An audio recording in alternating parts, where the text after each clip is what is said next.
and reflections in the time that we do have. Well, thank you so much for joining us, panelists. I'm going to start with you, Ambassador Muchanga. This report focuses on, the issue on a number of very pertinent issues. We did hear reference to one framework and two agendas. But that in itself has some challenges. And my question to you is, how do we ensure the participation and ownership of all stakeholders, especially African countries and regional organizations, in having one implementation and reporting framework for both agendas? Thank you very much, and I greet you as well as all the participants in this forum. Your question is very, very, very complex. I think the starting point is communication. If we can establish a forum where all of us are communicating our activities, programs, and agreeing on a common way of resolving those issues. There are many people working on African problems from varied perspectives. But the audience is very limited. The target are the member states, the finance ministers, the planning ministers, and other stakeholders. And at the end of the day, they get very confused.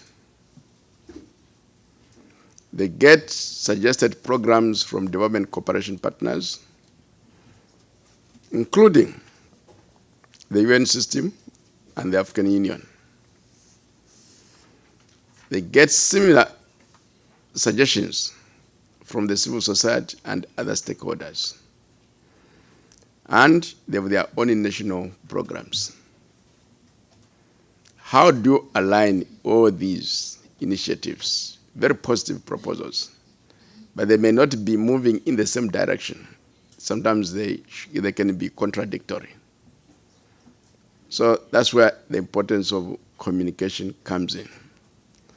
And over and above that, find that the finance ministers, the economic planning ministers, the resource mobilization entities are in endless meetings to get the perspectives of these stakeholders.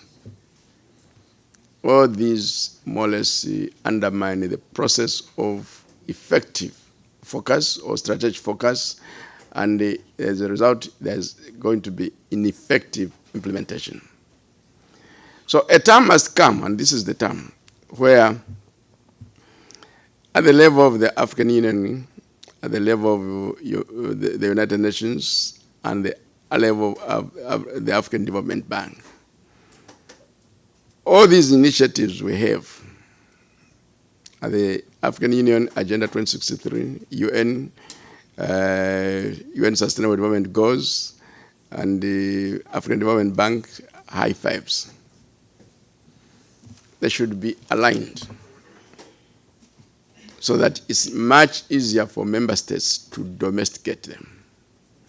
And when we have reached that alignment, then we impress upon other development cooperation partners to be operating within the agreed and aligned framework of development, instead of coming up with the new proposals which may contradict. So this is not easy, because it requires a mindset change.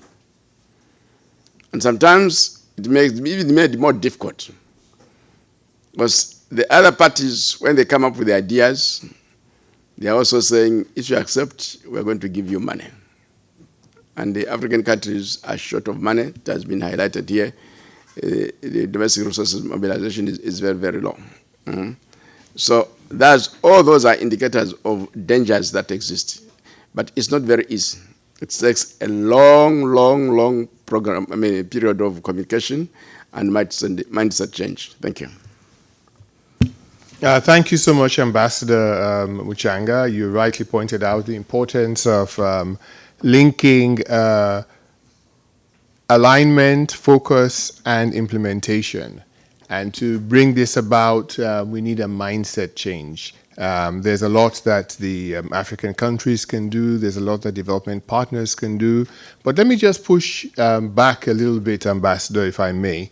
Are there specific things that you believe the African Union Commission could do to help move us in this direction, particularly some of the harmonization issues you mentioned and also this mindset change that you have put on the table? Well, I'll mention one program. But before I mention it, if you look at the African Union Agenda 2063, there are a number of commitments that are made there. One of them is the aspiration number 1, which is progress based on inclusive growth and sustainable development. It has not been operationalized, and we're in the process of operationalizing it. Number 2, again, if you look at the African Union Agenda 2063, there are 2 commitments there. The first one is realization that if we have to effectively implement the African Union Agenda 2063, 75% to 95% of the resources must be mobilized domestically.